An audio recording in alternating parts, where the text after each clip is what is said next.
దయ్యాల ప్రపంచంలోకి స్వాగతం. కొబ్బరికాయలు అమ్మే రమణయ్య ఆ రోజు ఎప్పటిలా కాకుండా రాత్రి చాలా లేటుగా ఇంటికి బయలుదేరాడు. ఊరి చివరిలో ఉన్న పెద్ద మర్రి చెట్టు దగ్గర బండి ఆపి మూత్ర విసర్జన కోసం దిగాడు. ఆ పని అయిపోయి తిరిగి బండిపై కూర్చున్నాడు. స్టార్ట్ చేసినా బండి కదలడం లేదు. ఆ సమయంలో వెనక నుండి ఎవరో ఏదో బరువు అనిపించింది. అదే సమయంలో చెవిలో ఒక వింత గాత్రం నెమ్మదిగా భయంకరంగా చెప్పింది, శ్మశానం వైపు బండి తిప్పు. రమణయ్య గుండె దటదటలాడింది. పైనుంచి ఆకులు రాలుతూ మెడ మీద పడటంతో ఎవరో చెయ్యి వేసినట్టు అనిపించింది. బండిని అక్కడే వదిలేసి ప్రాణాల కోసం పరుగులు పెట్టాడు.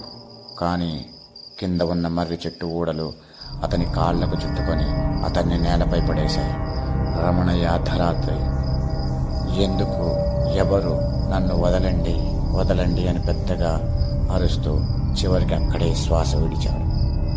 ఆశ్చర్యంగా రమణయ్య ప్రాణం వదిలిన వెంటనే ఆ చెట్టు మధ్య నుండి ఒక నల్లని నీడ, భయంకరమైన ఆత్మ గాలిలోకి ఎగిరింది. అప్పటి నుండి ఆ మర్రి చెట్టు దగ్గర ఎవ్వరూ ఆగడం లేదు. ఎందుకంటే ఆ చెట్టు దగ్గర రమణయ్య బండి ఇంకా అలాగే నిల్చొని ఉంది. రాత్రి అయితే ఆ బండి లైట్లు హారను మోగుతూ ఆ చెట్టు చుట్టూ తిరుగుతూ ఉంటుంది. మరిన్ని కథల కోసం ఛానల్ని సబ్స్క్రైబ్ చేసుకోండి.